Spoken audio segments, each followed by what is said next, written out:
have your name and Jerry's.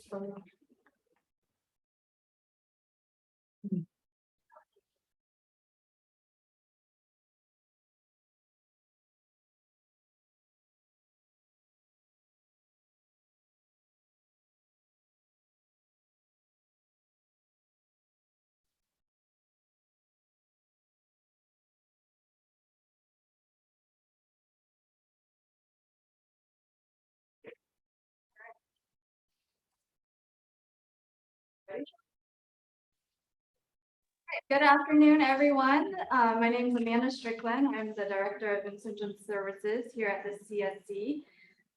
We have a lot of familiar faces, but if you are a new treasurer, welcome.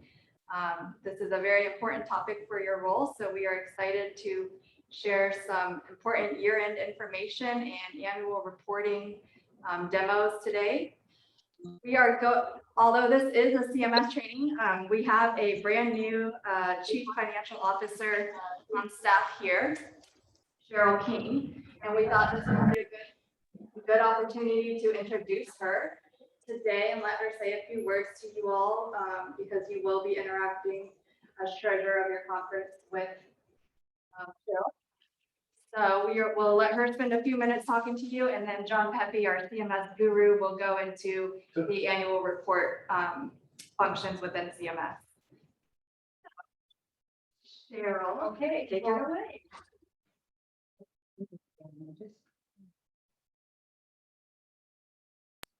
You can just pause it. Oh, no, you don't have to unmute it. Okay. So should I mute it? All right, we're all trying to keep socially distanced here. Well, hello, everybody. I'm pleased to be here and get a chance to introduce myself. I joined the organization almost 2 months ago, early July, and as Chief Financial Officer. And I'm very excited to get a chance to work with all of you in the mission of St. Vincent de Paul. Excited, to have this opportunity, meeting a lot of you for the first time. I know that you interact with finance every month, and our primary contact person there is Ebony, and you probably all have met Ebony. She'll continue to interface with you on a regular monthly basis.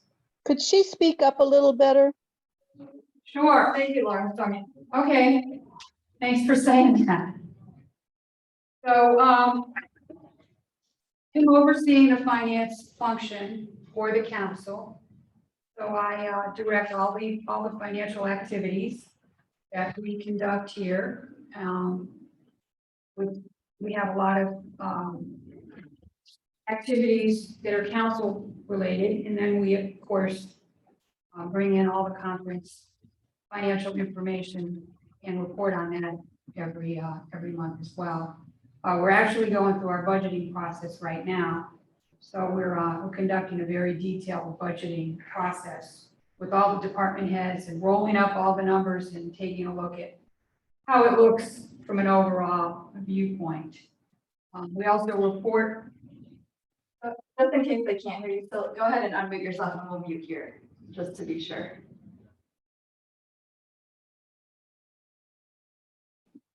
Okay. So we also report.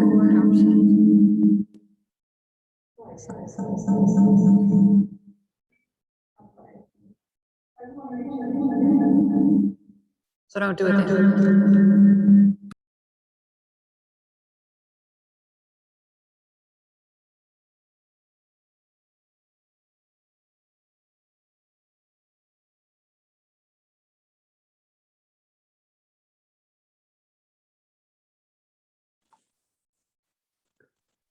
We can't hear Can't hear her. anything. Can't hear anything. We cannot hear her at all. Cheryl, you're muted.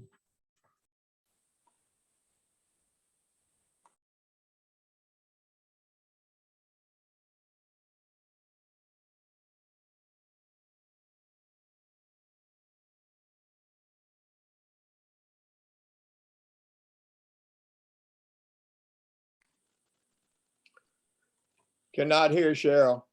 Cheryl, you're muted. You're on mute. You're on mute.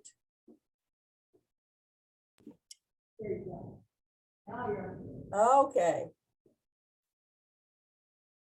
Okay. So I don't know if they've caught all of that, but We didn't hear any of it. well, I'll continue. We're going to be working with our outside accountants. Brooks McGinnis is the firm, and they've been doing the audit here for a long time, probably about 10 years. So they know the organization really well, and they're going to be selecting certain conferences to do some detailed testing.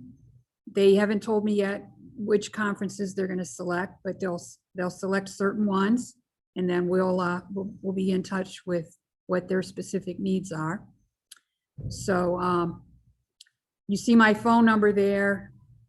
You can reach out to me with any questions you have at any time. I'm available. I'm here in the office every day. So please do reach out with any kind of questions or concerns that you might have. You can go to the next slide.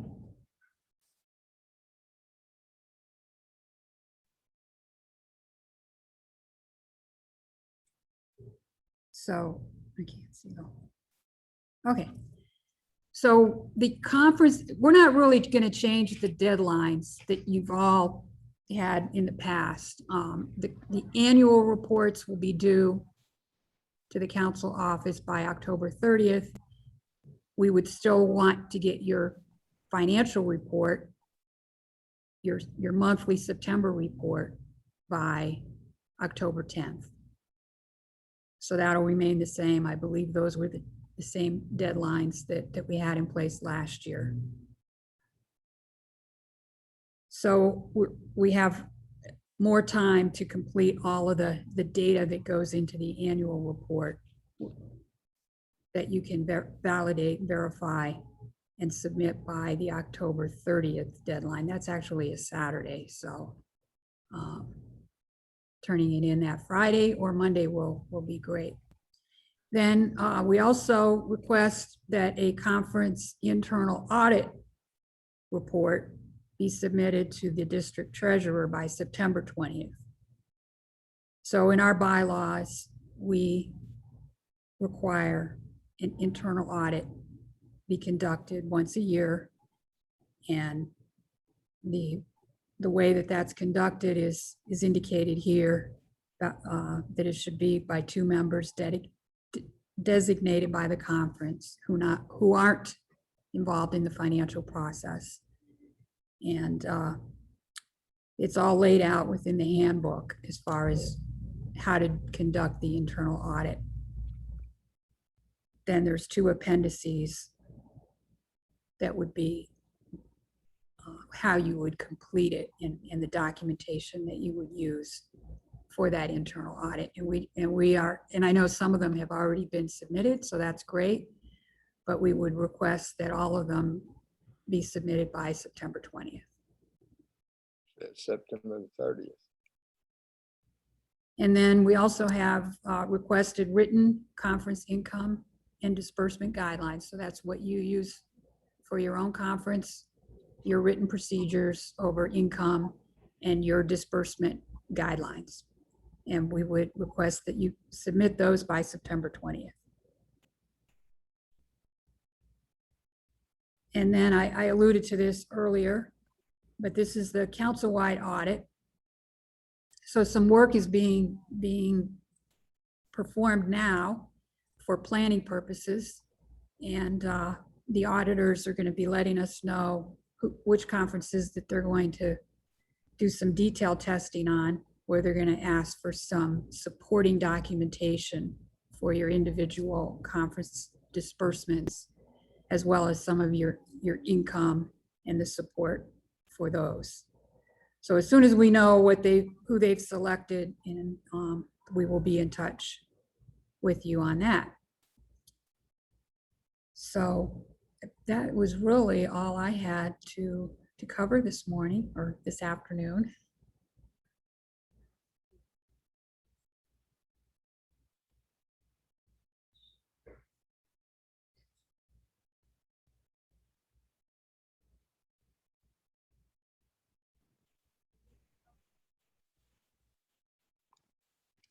I have a question.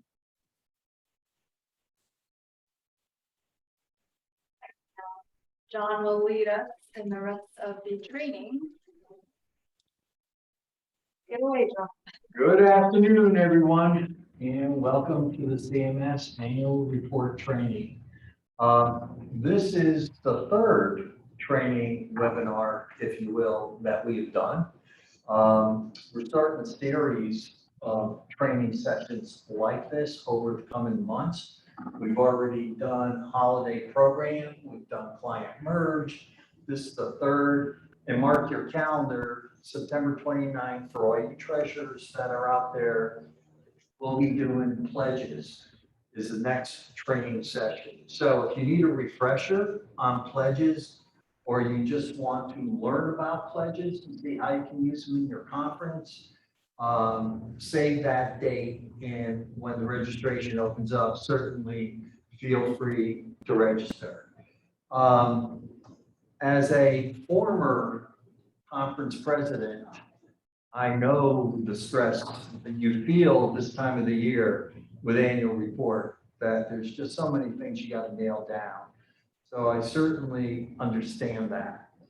Where I thought I'd begin is at the end. I like to always look at the end in mind and say, what's the goal? What's the goal of the annual report process? And to me, there's really two things: to complete it, to have a complete and accurate annual report. That's the goal. And that consists of two things. One, what CMS knows. And what CMS knows is what you've entered into the system for the last 12 months. All your cases, regardless of whether they were cases with clients that you assisted or didn't assist, whether they were financial or in kind, they're in the system. CMS knows about that. CMS knows about all of the hours and miles that were entered into the system and that CMS automatically generated for each case. As when you went to the visit tab, you put in your hours and miles. That's what CMS knows. So I am very confident that if you just went over to the annual report and pressed the button, you would get out exactly what we put in throughout the entire year. But that's only a piece of the puzzle. The second piece is what you know that CMS does not know. And that's what makes it a complete report. What CMS knows is what it knows, and it doesn't know what it doesn't know. But you certainly know some of the other programs, special work programs that you've had in your conference, that you have burned hours up against, that you have used your financial resources or in-kind resources. And all that together, to me, makes up a complete and accurate annual report. So I also like to start with the process. Firm believer in process. If you understand the process, the mechanics are easy, the technology is easy. But first, you got to understand what process we go through. To me, it's a 4-step process. There is the prepare step, if you will, and then we move to the update, and then we print the report, and then we submit the report. Those are the 4 basic steps. And what I've done is I've created an annual report reference guide, which Amanda sent to you in advance for you to either have it open or print it, so that we're going to go through it.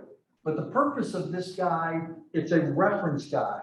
It is not a user guide. It doesn't have any screenshots in it. It's not a tutorial guide. It doesn't have step-by-step, do step 1, do step 2. It's a reference guide. It's to be used in conjunction with the annual report feature. And that's the purpose of it. And later on, I'll show you when I do the demo, we've actually put this guide out underneath the user guide button that's up on top of the screen in CMS. So it is one of the selections, and all you need to do is select it, and you can see it within CMS. So you don't have to go, you don't have to worry about where did you put that file. It's right in CMS for you. So what we're going to do is we're going to go through each one of these phases of the process, the preparation phase. I'm going to show you the preparation checklist. These are the things I believe you need to do between now and September 30th. You being the conference presidents, the treasurer, and obviously your conference members. And then I will show you updating reports. And let me explain to you what we mean about reports. When you look at, and some of you have already done this, you know the annual report wizard fairly well. Each one of those tabs is what we call a report. Obviously, the mega report is the final annual report. Then I'll discuss the printing option so you understand what does it mean when I hit the print key and the print button versus the view, and of course, submitting the final report. So that will be pretty much the way this thing's going to flow.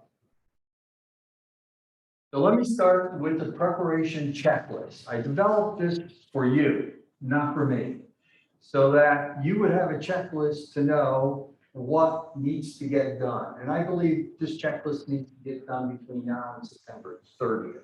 Some of this stuff I'm sure is already done and you don't need to worry about it.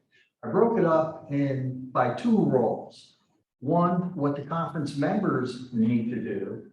And the second role is what the president and treasurer, because I believe the president and the treasurer are the ones that are ultimately responsible for the integrity of the annual report. So, and so what I'm going to do is we're going to kind of go through these pretty fast, but then I'm going to demo for you how you can use the system to actually identify a lot of these areas and assist you in entering in all the hours and knowing where the open cases are and that sort of stuff. The tools that you have available. So let's start at the top. You probably heard this from the beginning of last year, fiscal year. Close all your cases. And I put in parentheses, that makes sense to close. We don't want somebody just to close a case that they just got today or on September 28th, just so that we have it in the annual report if it's really active and they're going to be working on the case until October 3rd, October 4th. That makes no sense. But the ones that you've had out there for a while, the treasurer's already paid the request. Those are the ones you want to go after and you want to close those before September 30th. Because, and most of you know this, but I'll say it again, CMS only looks at closed cases. When we gather all the information for the statistics for the number of visits, if you will, for the in-kind, CMS is only looking at closed cases. We don't care if it's a closed case with assistance or a closed case without assistance. Doesn't matter. It's a closed case. That's what CMS is looking at. So one way of knowing how do I identify the open cases so I can go work on those or at least get somebody to work on them to close them. Well, the one way that I think you should, the function I think you should use to do that, by the way, I'll demo this, is the caseworker by caseworker function. And I'll show you that later on. And that's one of the tools in your bag that I think that you can use. Close ongoing cases and then reopen anytime after September 30th. So some of the conferences have long-term cases, and I don't know what long-term is. Long-term could be 3 months, long-term could be a year. And sometimes they span fiscal years. What I'm recommending for those, go ahead and close them prior to September 30th, and then October 1, just reopen them. It's the same case. It's not a different case number, but that way there, all the work that that caseworker did will be recognized on the annual report for 2021. Drawing pledge check request is a two-step process. So this is one of the things that happens every year. There's a couple of things that happen every year. Having done this for a while, I can tell you the two things that come in. One is that I can guarantee you, I'll bet my St. Vincent de Paul paycheck that I don't receive on this one, about 2 weeks before the close, I will get a phone call or I'll get a support ticket from 1 to 2 conferences that says, I have about 200, 300 cases open. Can you close them for me? And the answer is no, we can't. And neither can Agilon. But that's just a symptom of the problem. They did not close the cases throughout the year. That's the first thing. The second thing that I've seen is that you can't close the case because the check request is got a withdrawn status. You'll see that, it's bright blue. Well, what people tend to forget that withdrawing the check is a 2-step process.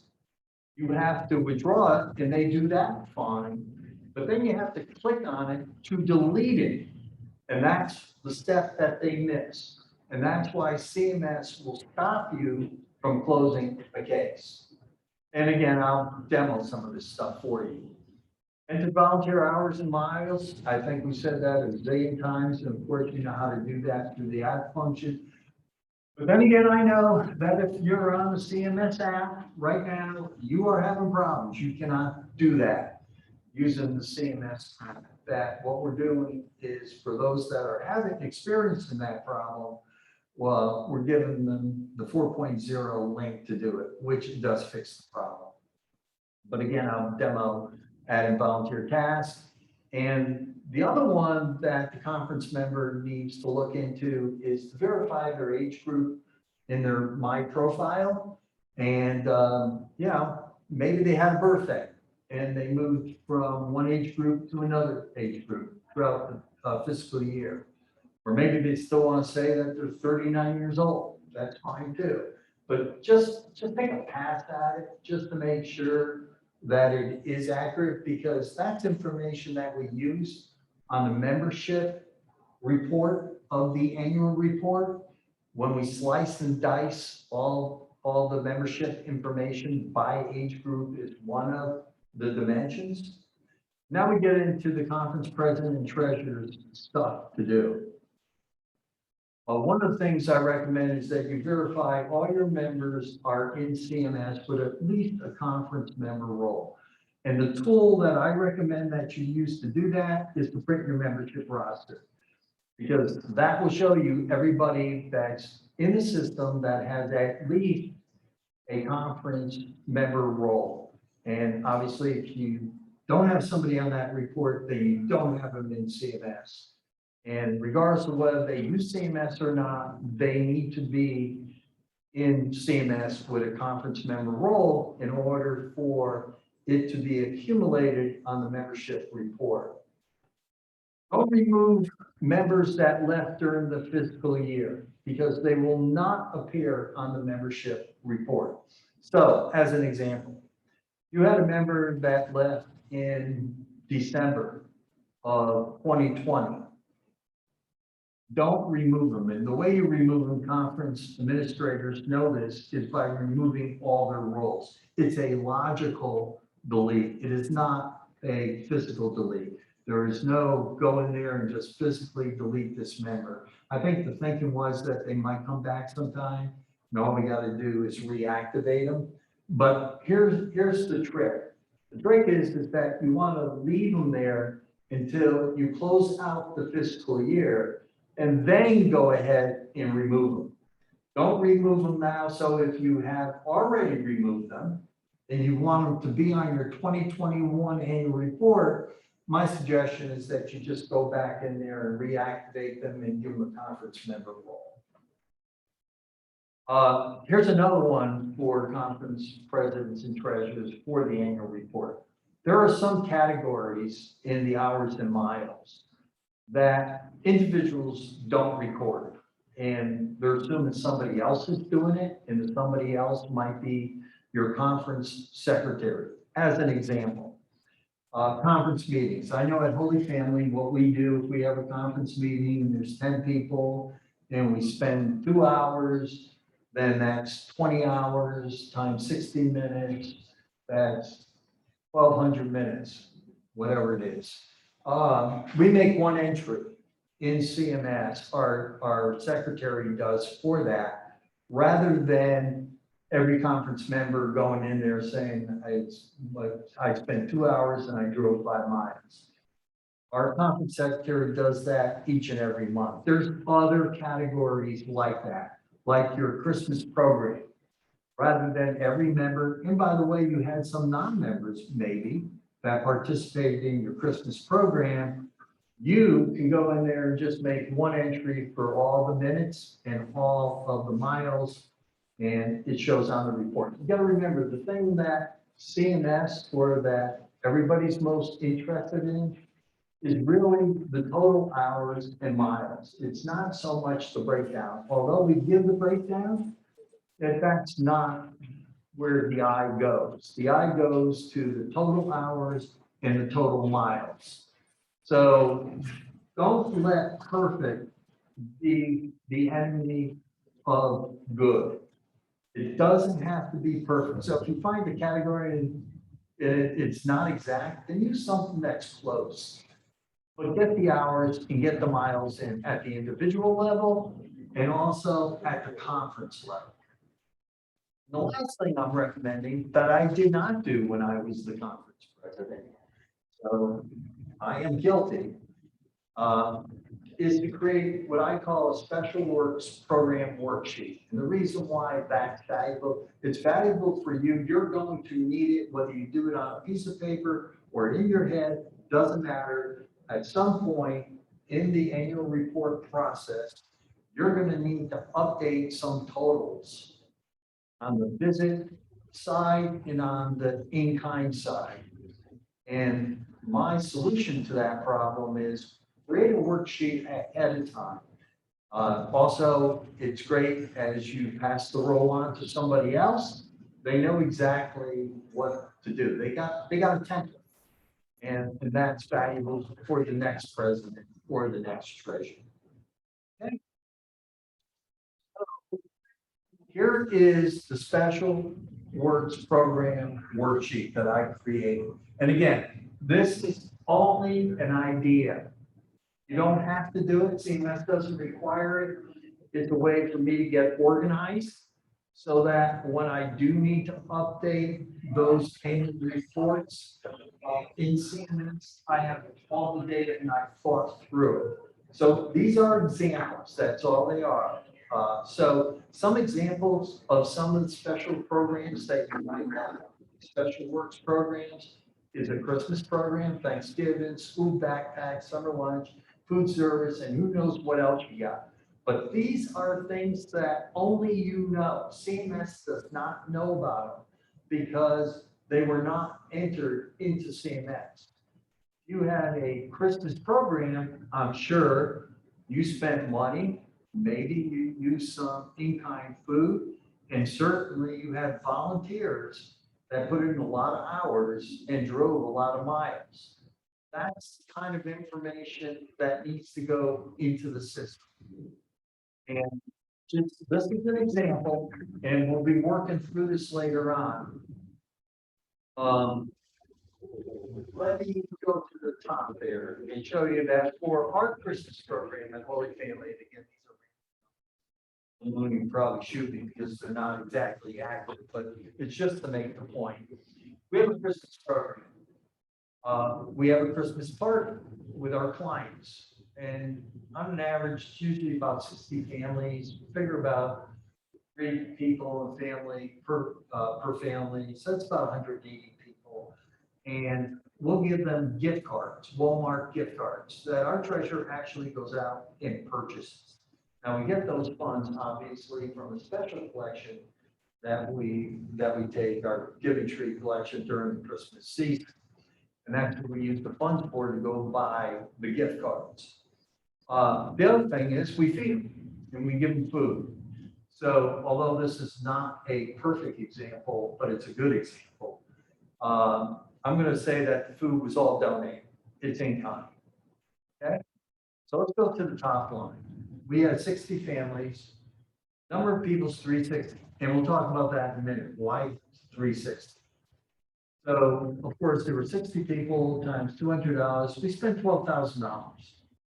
And volunteers worked, 20 volunteers worked 8 hours, 160, do the math, 9,600 minutes. And 20 volunteers drove 5 miles on an average, 100 miles. Okay? That's one thing that we gave them, a gift card. The second thing that we gave them is food, and that food was in kind. And we just value that at $25 per family. Pretty low, but let's just say that's an example. And that's $1,500. So I would go through all my programs and create this worksheet so that I would have it available when the time comes where I need to update my number of visits, my number of people helped, my in-kind goods, the value, that section of the annual report. But I'm going to teach you some new math now. It's called the St. Vincent de Paul math. You would think that if we helped 3 people in that family, the number of people helped would be 3. And you would be wrong.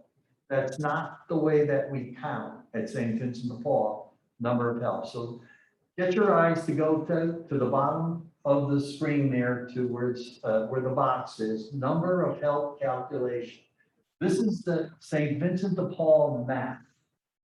That's what I call it. So to calculate the number of people helped, we take the number of household members, in this case, 3 on an average, times the number of assisted transactions, stuff that we gave them. So we gave them a gift card, we gave them food, and we gave them clothing as an example. It would be 3.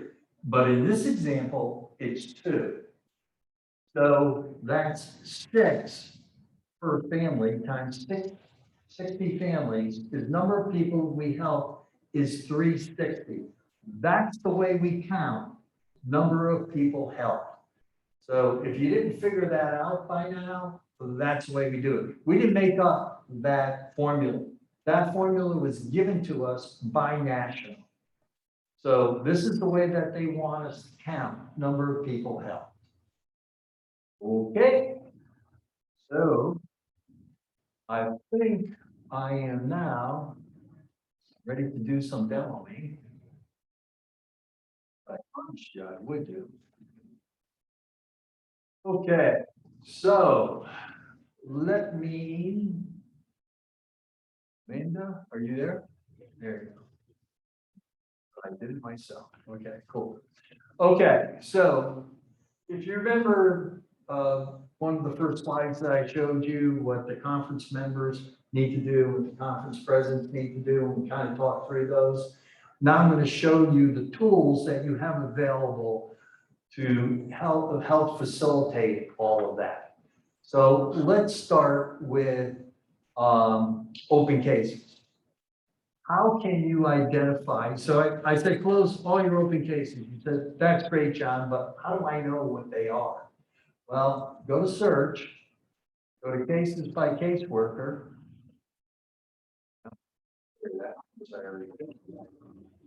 And this is for Holy Family, if you will, Holy Family Conference. I'm going to choose the status of open and click search. There's all of our open cases that we have. And there you go. I can sort them by caseworker too. So this is one tool that you have available to show you all your open cases. And then you can decide whether or not they're eligible to be closed before the fiscal year or just leave them open until the next fiscal year. But at least you have a tool to identify it. There's another tool as well. Let me go back to home. Let me go to conference report, assistance by cases, case worker. This is a report, okay? Clear that. Same process. I want to see all the open cases. There they are in a report, and you can download them to a CSV file. So if you're just looking at them on the screen and you're okay with that, and you can notify the caseworker, hey, you got these cases open. Are they eligible to be closed? If not, fine. If so, go ahead and close them. If that's the way you work, that's great. If you wanted to, you can print out a listing. You could carve this up. Once it's obviously a CSV, it could be an Excel file. They carve it up, email it to the caseworker and say, these are all your open cases, please review them. Either way will get you there. But this is a tool that I recommend that you probably want to look at. Okay, so that's one tool.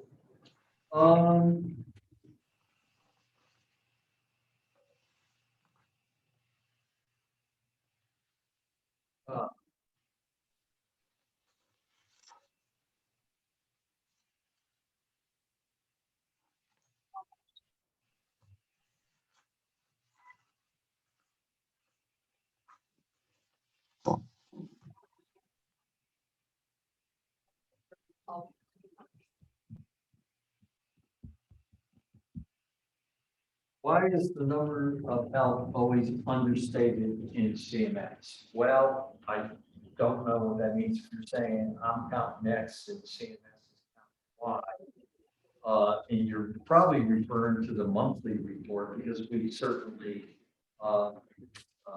report on it there in the monthly, just like we do in the annual. Because CMS looks at closed cases. So if you had a case that you took in the middle of the month and you counted it as the case, CMS didn't because it didn't close until the following month. CMS always looks at closed cases. It doesn't look at open cases or when the check was paid. Personally, that's what I think we should be looking at. It shouldn't be when we close the case. It really should be when did we pay that assistance. That should be the barometer that we use. So hopefully that answers your question. I'm not sure if you asked it, but I think it's more in the context of the monthly report, which obviously is going to be reflected in the annual report. Annual report, I'm going to tell you now, it only looks at closed cases for sure. Okay, Go ahead and click the chat and read. You have one more question coming. I'm sorry, Click the chat up there where that red is and read that. You had one more question. right here, Nope, in the middle. Where that red is up at the top. here. So to your left. Go over to your left. Keep going. Oh, you're gonna go over to the middle of the screen, John. Where there's a chat. Ah, okay, up on top. Okay, do you suggest leaving all dates open to ensure everything's open gets closed, i.e. someone leaves before they close that case? Or just worry about dates for this whole year? Do you suggest leaving all dates open to ensure everything's open? So I'm not sure what you mean by that. What I'm suggesting is that you close what you can close. If stuff needs to stay open for good business reasons, keep it open. Don't close it. This is Mickey. I'm the one that asked the question. So I don't think anybody's cleaned out our list for a long time. So if I'm Yeah. going in and trying to clean this out and we find open cases from 2 years ago that somebody left and it's just sitting there, are we okay to go in and close those and get this so that everything's within this last fiscal year, or just leave those out there and only worry about this last year? The latter. Don't waste your time because that's not going to mean anything anyway. Those years are gone. We've already reported on those fiscal years with or without those transactions. So you closing them is not going to impact anything because the close date is going to be today's date. So it's going to be, who cares? Not the close date. Those are 2014. You're going to close them with 2014 dates, 2015. I would just leave those. Okay, because I'm just thinking for whoever takes over in a role, why leave them a big old mess list when we can clean it up if we can? So do it. If you have the time to do it, fine, but don't do it thinking that it's gonna help this fiscal year. But if you want to do it from a conference standpoint, you just want to clean them up. Okay, thank you. Either way. Okay, so I guess I'll just minimize this, man. Okay, cool. Okay, so I was on my demo and some of the tools to show you what you can use to assist you in some of the areas that I mentioned that conference members should be doing, that you should be doing. So we talked about cases by case worker, two things, the search and the report should assist you to identify open cases, and then you can go from there. The second thing we talked about, or one of the things we talked about, is the age group. And that's in everybody that has CMS has a profile. And the profile has a data element called age group, and it's groupings. And like I said, somebody had a birthday this year, fiscal year, and it pushed them, God bless them, into the over 40 category. Then they need to go there and update it just by clicking edit, and they can update it. While they're in there, verify everything else. But this is key because on the annual report, the membership report specifically, we do break out that report by age group. So I would encourage your conference members to just go in there and just to verify it and change it, obviously, if it's necessary. This is also another dimension on that report, is that we break that report out by what we call access full members. And then just as members, I think it was associates is what we used to call it.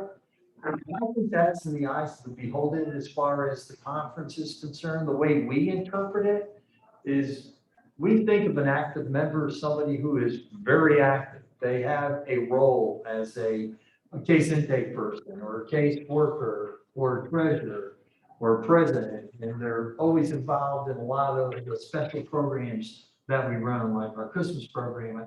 Those are active members. The ones that come to meetings twice a year that might participate in one event that we might have, Christmas or Thanksgiving, we don't consider them to be active. We consider them to be just a member and an associate. So that's the way we do it. I think there is a guideline somewhere in St. Vincent de Paul's, a rule or something that describes what is an active and what is an associate member. My only point of telling you that is the high level breakout of our membership report on the annual report. So that's another critical piece of data. Now, the other one is obviously volunteer tasks. And guess what? I can add volunteer tasks using CMS app. That's because I'm in the test system. You're in the production system, and there are error messages that come up every time that you use, and every time you try to do an add of a volunteer task. Hopefully, I don't receive that on the test system. I don't think so, but we'll try. Okay, so this is junk that's in the system. This is the test system. So don't use this and start critiquing it. It doesn't really matter. But the one point I'll make here is that CMS has done some work for you. Every case that you worked on, whether you provide assistance or didn't provide assistance, CMS logged the hours and the miles that the caseworker entered on the visit tab. That is automatic. So nobody needs to worry about that. CMS got that one. It's in there, and it's going to be reported accordingly. So you can take that one off your list. So another dimension that you may or may not be aware of is that you can add non-member hours as well. A good example is our Christmas program. When we run the Christmas program, we have this big party for our clients. The volunteers are Vincentians, and some of them are parishioners, some of them are from the community. They are not members of St. Vincent de Paul, but yet we count their hours. They still contribute to that event, and you can do that as well. And for those of you that like to have a report of all your hours for tax purposes, you can also download your hours and miles and print a report. So when you're preparing your taxes, you'll have your hours and miles that you spent for that charity event, better known as St. Vincent de Paul. So in case you weren't familiar with a lot of that, other than just add hours, I thought I would at least take this opportunity to review it with you. So we're going to add some hours. And I'm just going to pick a date because, by the way, the annual report I'm working with in this test system is 2020. It's not 2021. So just want to let you know. So I'm going to put in the date that within the October 1st, 2019 to September 30th, 2020 range. And by the way, this brings up an interesting conversation. So let's say it's October 1st, October 2nd, this year, 2021. But you want to still put hours in for 2021 fiscal year. You gotta remember, October 1st, 2021, we're into fiscal year 2022. But the day is October 1st, my wife's birthday, by the way, 2021, 2022. And you want to enter in hours in the 2021 fiscal year. You must backdate it into that fiscal year. Any date will do. Typically what I do, and this happens all the time, use the 9/30 date, 2021. That way there you could kind of like identify them in case you, rather than just picking a lot of random dates, use 9/30, 2021. So this is going to happen. You're going to get into October and you're going to want to put hours into the system to be reflected in the annual report. That's how you do it. Okay, category. I'm just going to pick one. If this is an individual, well, then let's do this. Member training, just what we're doing today. You're on this Zoom call for an hour and a half, 90 minutes. I would go in there and log my hours right now.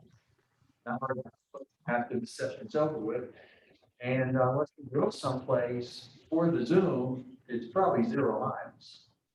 But anyway, that's one. Obviously, continue to add.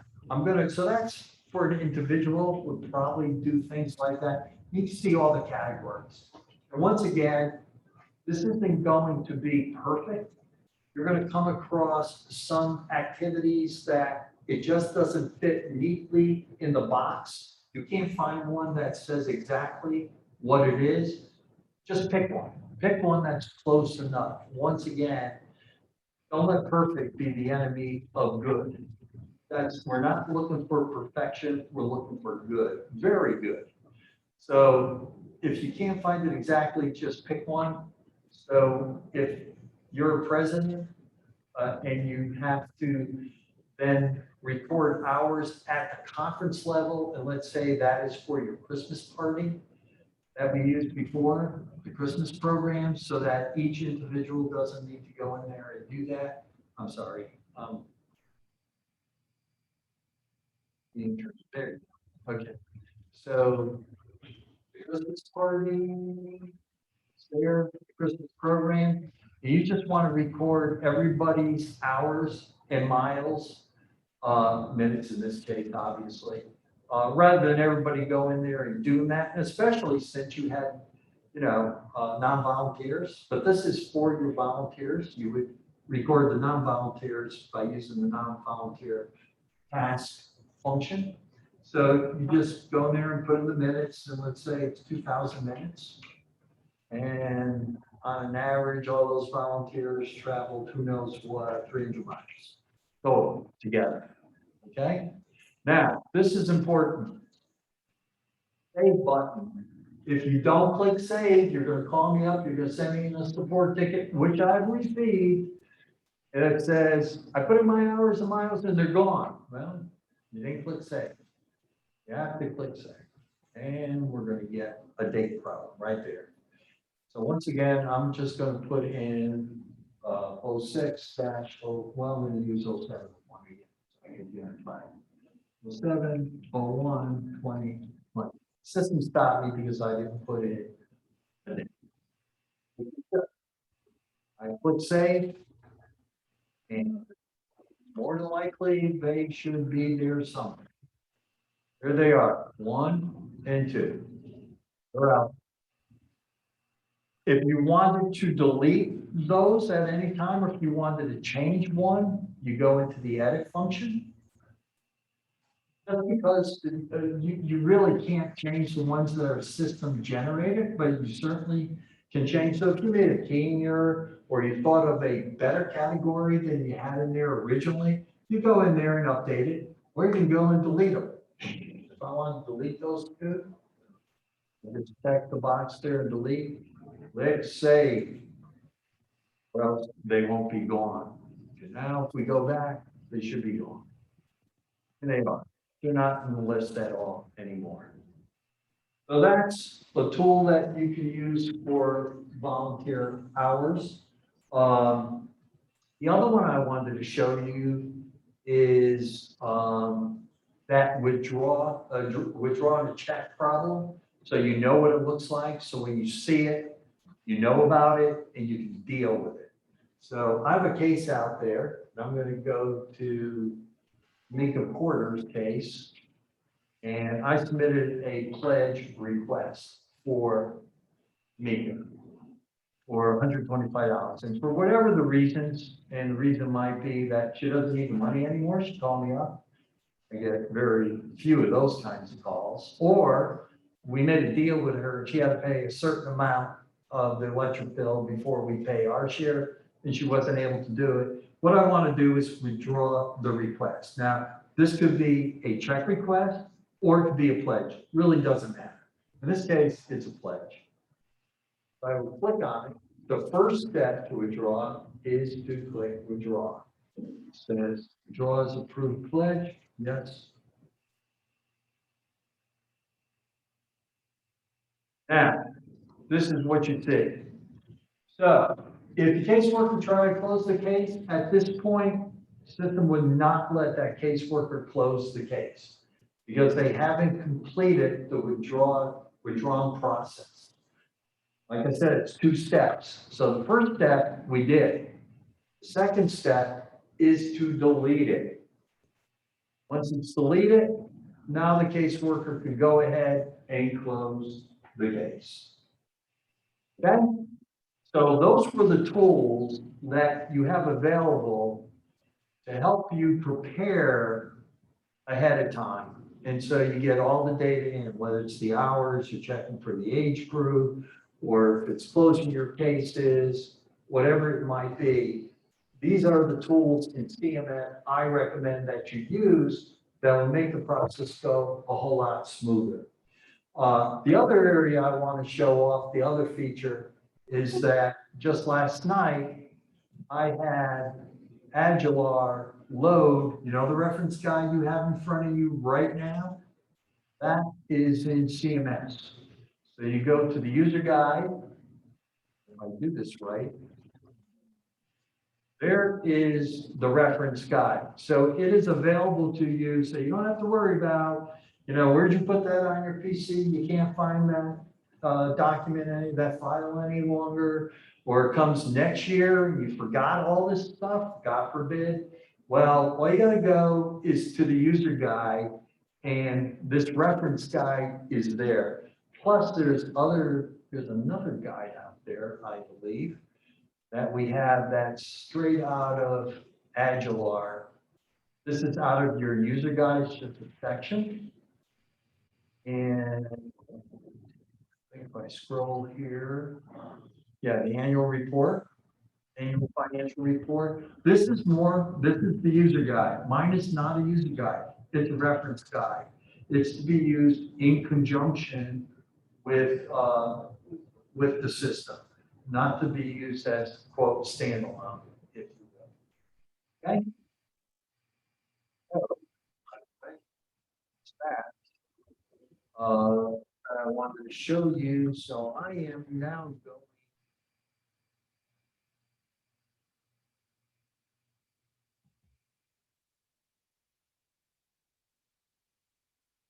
Now I've lost the audio.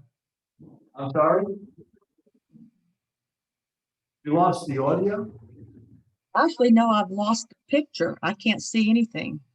My screen went black. Laurel's having some issues. Yeah, you can continue, John. Okay, can I, I guess I can peek down here. Okay, John, you've got 30 minutes, just to, like, pardon me?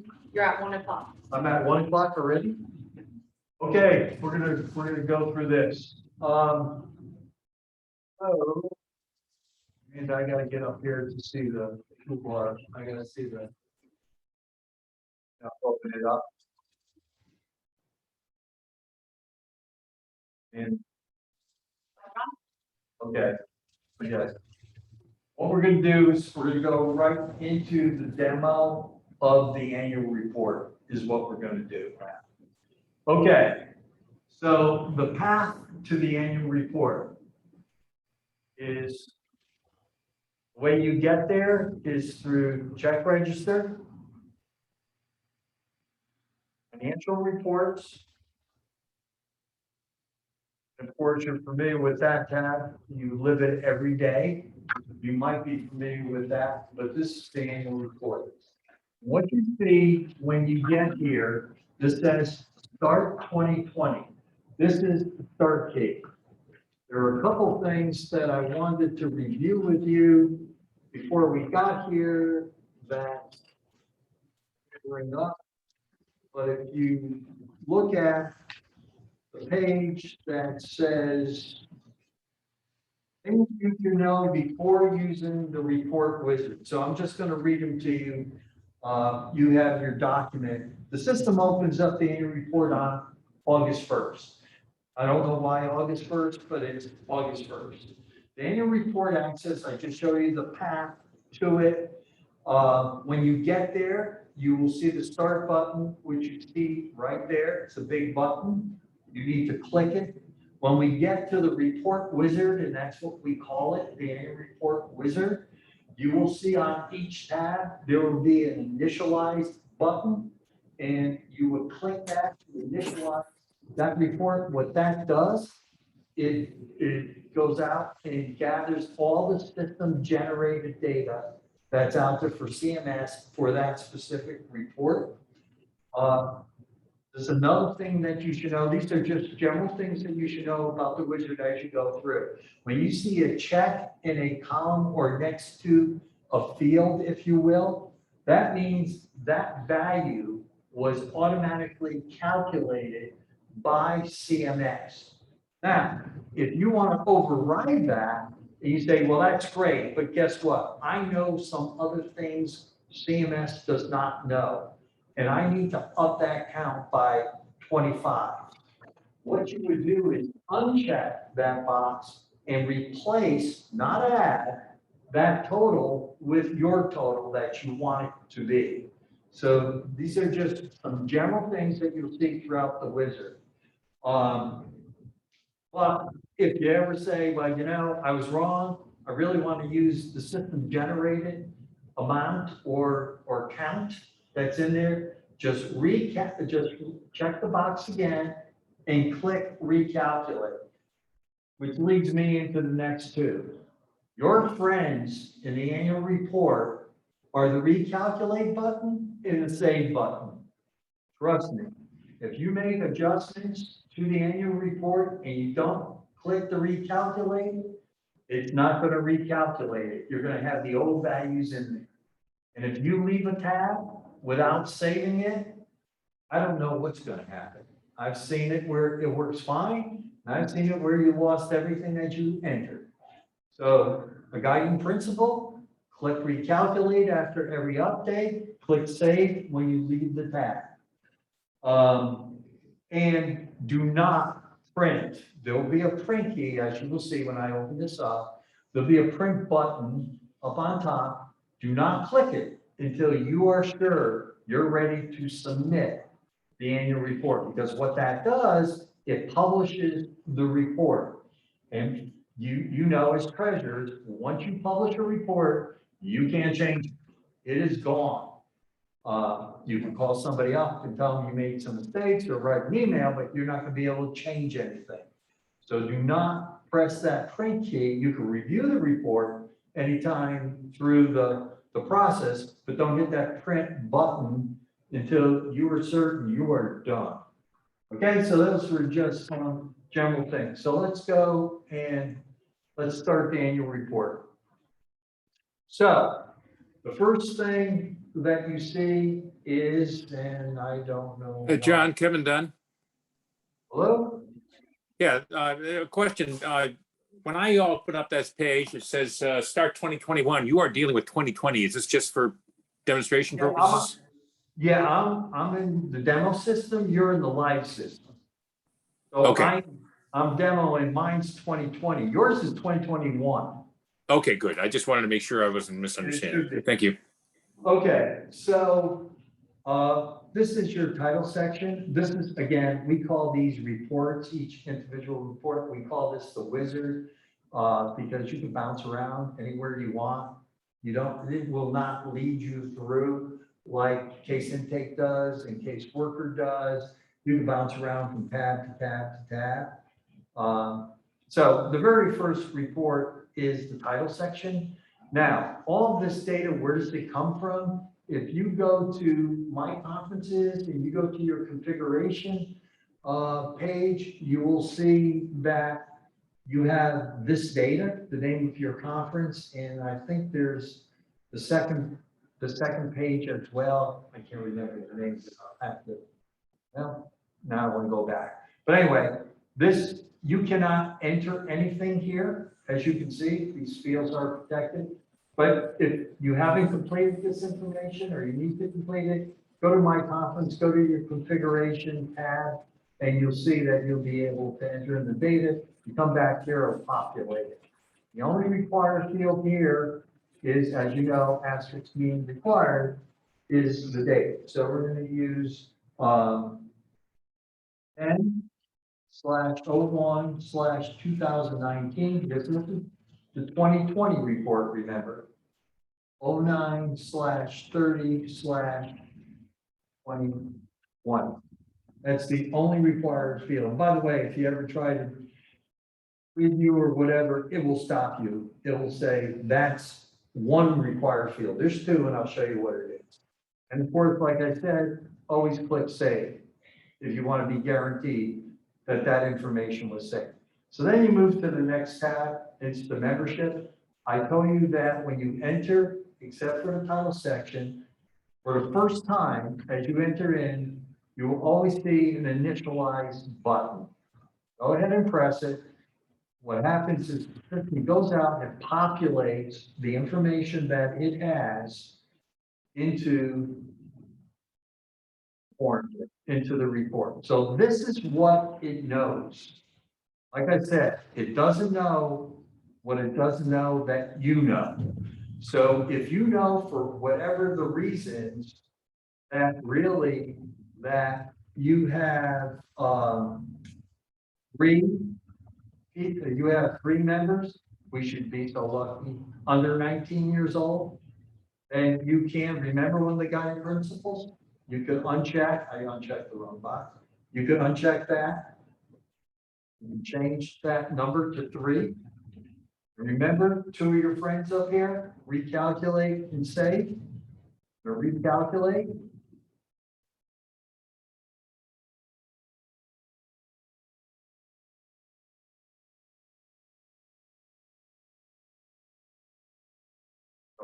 There it is. 3 under 19 for Latino. If I want to go back to the original value, I just recheck it. And click recalculate again.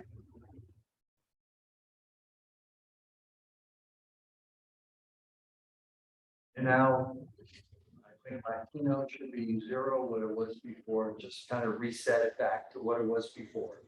Okay, so that's kind of demoing. You'll see that, I won't do that again, but probably will in one other place. But that technique is used throughout this entire form, if you will. But let's talk about the data. Where does it come from? John, Well, this is Laura. Can I ask a question? sure. Why is it important to have ethnicity? Why is it important to have the ethnicities? Because what the annual report requires is my I know, answer. but why? Why? I assume Why do they that, want that? Why do they want that data? I don't know the answer to that. I don't know why they want it. I know that for all the annual reports I've ever done when I was conference president, that was always one of the dimensions. We have the same thing with demographics. When we get to the demographics, you're gonna ask the same question. No, I'm not, and my conference members all ask the same question. Why? Because, what's the importance of it? What's the importance of it? Laura, this is for the membership information, right? Yes. This is, Yeah. this is Laura, this is Jerry Veltri. This is a requirement from National. National is very focused on trying to capture statistics on the diversity of the Vincentians throughout the United States. And so that's why they asked for it, right? Okay. It's not something the council asked for. This is actually dictated by National. And they are very focused on making sure that we are an all-inclusive society. Okay, that answers the question. I can tell my members now why. Thank you. I'd be happy to explain it when I come up and see you on the 20th. Okay. Hi, Okay. this is Mickey. One reason we'd like to capture it is to make sure that we have members that represent the diversity of the community we serve. So we have a very heavy Hispanic population, so we're trying to make sure we have representation of Hispanics in our group. And we specifically look for people that may have that diversity. We deal with a lot of African Americans, and we have a very low membership of those Vincentians. So we're working very hard to, again, just try to represent in our Vincentian group the community that we serve. That's why we would use this. Thank you, Mickey. That's important, right? To be that way so that we can properly serve those in need. I'm not sure if we got a couple questions here. I gotta move through this pretty quickly, guys, to keep everybody on schedule, to be respectful of your time. But one of them I'll deal with here, the other one I can deal with offline. There are only 2 columns of check boxes versus 3 to correspond to age group. How do we change 40 and over? Well, guess what? Good catch. I caught it too. This is an issue in CMS. It will be fixed quickly for the annual report. It was just an oversight. It's in both release 3 and release 4. Doesn't really matter. You're gonna have the same problem. The way that you can get around it right now is you go back to the profile, obviously, and you change somebody's profile that they're now in a different group. It'll get reflected here, but you should be able to change it like we just changed the other 2. So just want to address that one. The other question, it's not relevant to this one right now. So this is the membership report. And the only other thing I'll show you is this accordion, which basically is a summary of the 31 people. It's a breakout. Once again, it's a program issue where you don't see the breakout for the 40 and over. That will get corrected as well. So let's move through the tabs. Next one is the treasurer report. Like I said, each time you go through the first time, you have to initialize. CMS populates that report with the information that it has. And then from there, you can change information. Now on this report, really, there's not much that you can change. If you are a treasurer, and I know we have treasurers out there, there's really only 2 things that you should be looking at on this report really closely. One is last year's ending balance. So if you went to last year's September 30th or last year's annual report, that should be last year's ending balance. And of course, the beginning balance is the same because it's ending of the year's beginning balance this year. You should verify that as well. And then this balance right here, you should look at your September 30th month-end report. And that should be your ending balance.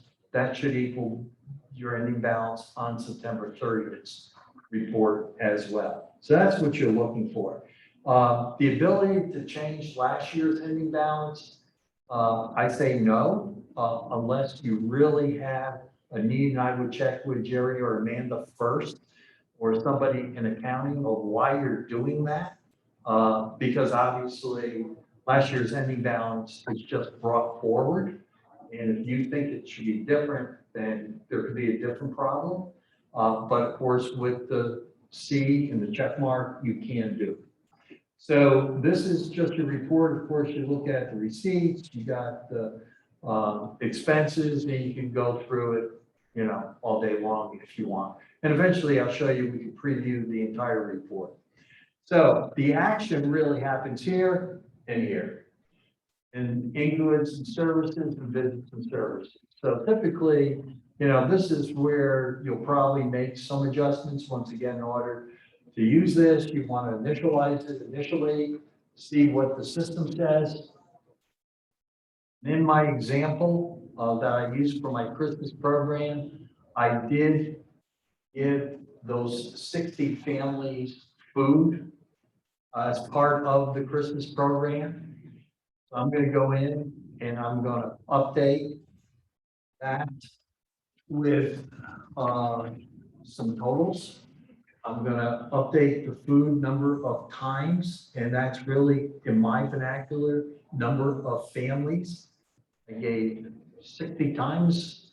I gave them food every client, so I'm going to update it, and that's going to be 227 if my math is right. And I'm going to update the value of that food. Well, it's 19,120 right now, and I'm going to make that 2620. And once again, I'm going to go call on my friend, the recalculate button. That it's in the system. And that's what I know it to be. And again, if you want to reset it back, all you got to do is check the box and hit recalculate again. So using my Christmas program as an example, that is one adjustment. But once again, you have many programs, I'm sure, like all conferences do, that are outside of CMS, and that CMS does not know about. This is your opportunity to get them into CMS by overriding what CMS knows. Okay, so that's one area. The other area is visits and services. I won't spend the time, you know, going over what the C means and all of that. Really.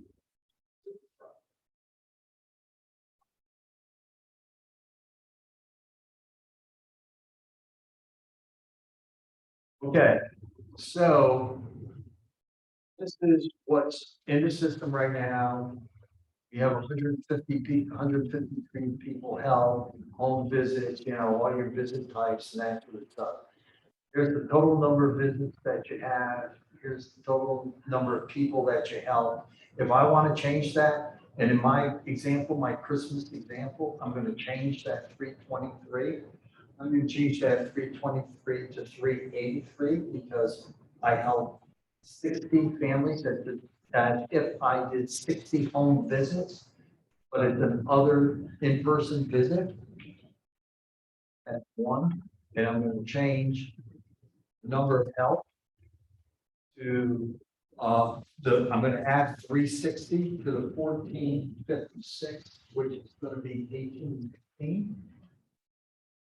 Once again, I'm going to do a recap. So you would go through this and make your adjustments that you need to make. CMS told you what it knows. It wants to know what you know. so that we will have a complete and accurate report.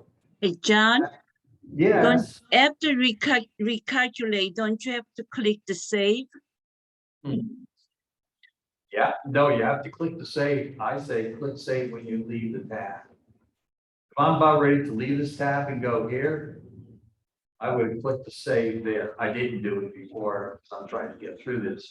But I say click recalculate, you know, while you're in there. But before you leave this tab and you go to another tab, I would click save. Now, if you want to be super cautious, always click save. No harm, no foul. You can be protected. But you absolutely need to click save as you move from tab to tab, because sometimes it works, sometimes it doesn't. That's all I can tell you. So I always click save. Okay, hours and miles. Once again, we're coming in for the first time. We initialize it. Now, you cannot change anything on this report. Directly. Indirectly, where the hours and miles get reflected is by you going back to the volunteer task and entering in volunteer hours and miles, and then coming back, doing a recalculate, and those hours that you entered in the volunteer task function would be reflected here in this report. But really, there is nothing, no update you can do, except for one. You see that there's a star, which means it's a required field. If I try to do a preview, I think it should stop me. It did. There are two fields that are required to do a preview. One was the two front date of the report, which we did back when we did the title section. And two is the hours for non-members. Now, 0 is a valid entry. So you don't have to put some bogus number in there just to get by this screen. 0 works just like anything else. Okay? So then you would do recalculate. Now, if I try to do a preview, it'll allow me, but I'm not going to do it yet. I'll do it later on. I'm going to move to another tab. So good practice is to click save. Client demographics, first time through, I have to initialize it. This is going to give us our breakout by ethnicity, male and female. And what's counted here is number of people in a household. So this isn't that we, in this example, Caucasians, 15 clients. No, that's 15 household members that were Caucasian. So it's total number of household members, not just the client that's reflected in those counts. Okay? So that is that. I want to preview the report at any time. I can preview it. I'm going to talk about the print options that you have. That's one option is print. The other one, I'm sorry, preview. Eventually it will come up. With the report. And I believe I got to do this, but you'll see it. There you go. So here's your annual report, and you're just previewing it. You haven't printed it. Like I said, the print signals that the report's done and it will publish it. You don't want to do it until you've checked everything out. And you seen this report before. It looks very familiar. It is the monthly report on steroids. It's 12 months of data versus 1 month of data. Same format, you have your appendices, that sort of thing, no different.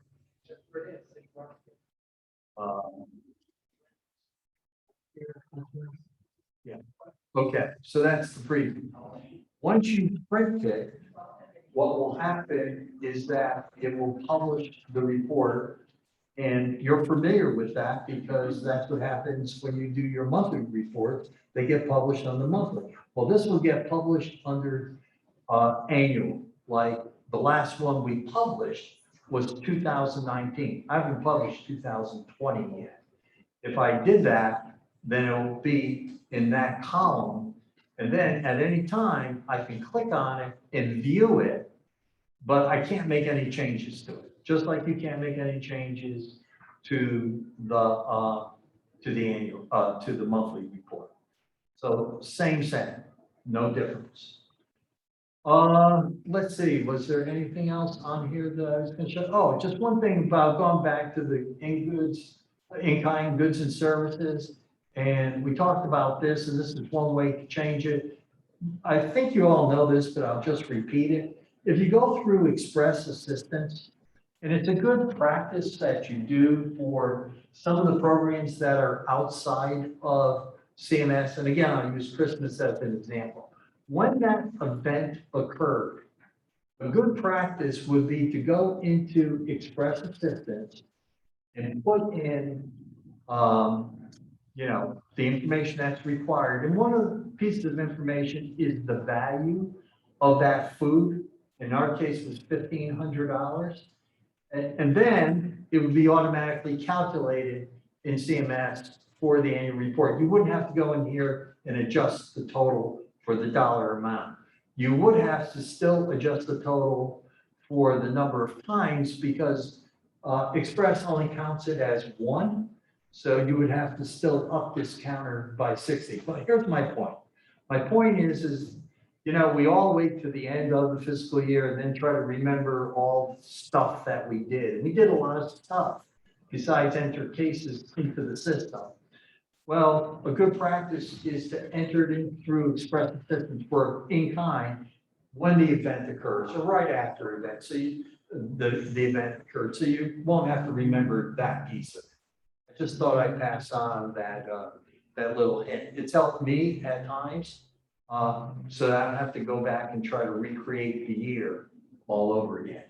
So we're going to go ahead and we're going to print this guy. And it tells me, are you sure you really want to do this? I can preview, go back, I'll say print. Again, I'm on the test system. Hopefully everything was fine here. I haven't tested this out because I wanted to demo it to you. Right at 125, which is cool. Should go out there and print it. 89. Okay, so it's printed. And if you go, so that's your final report. And you go back to, like I promised you.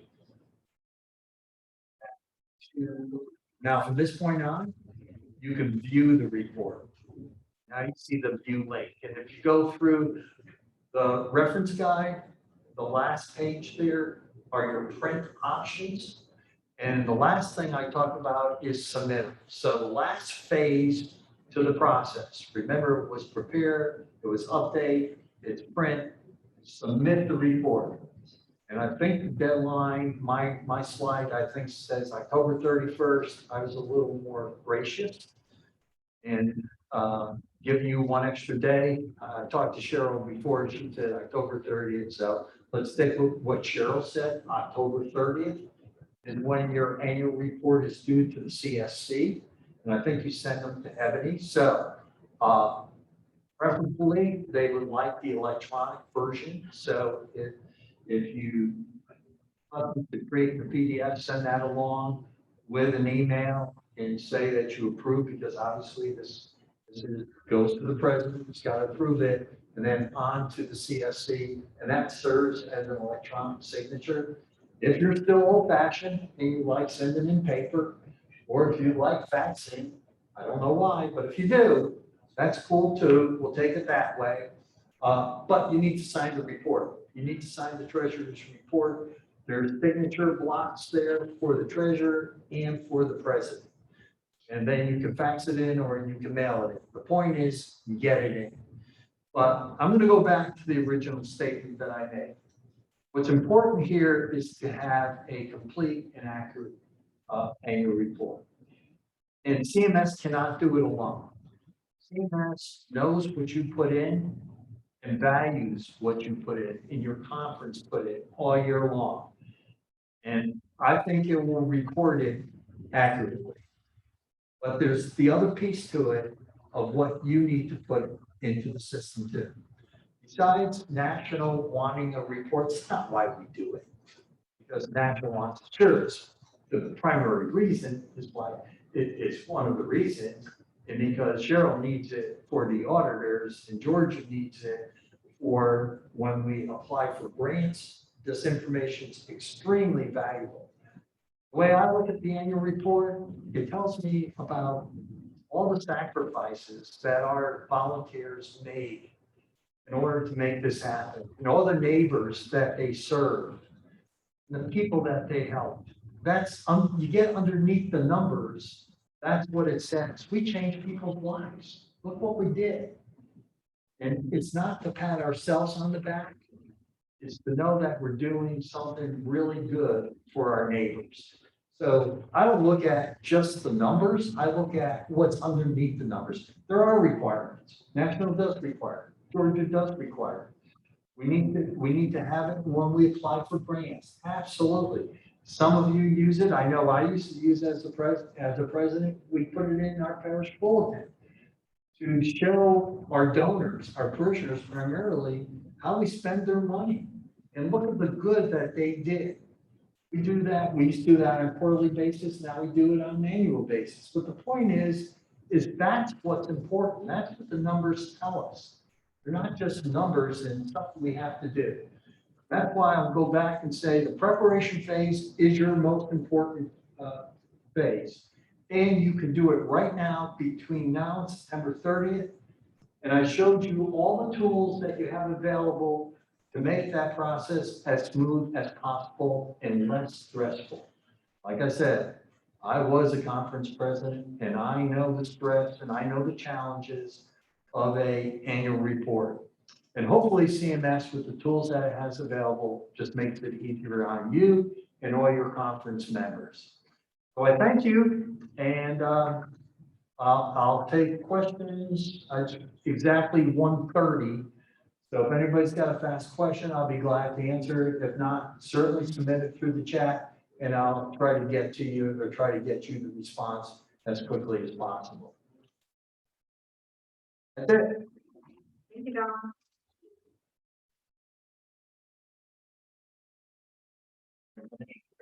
You done?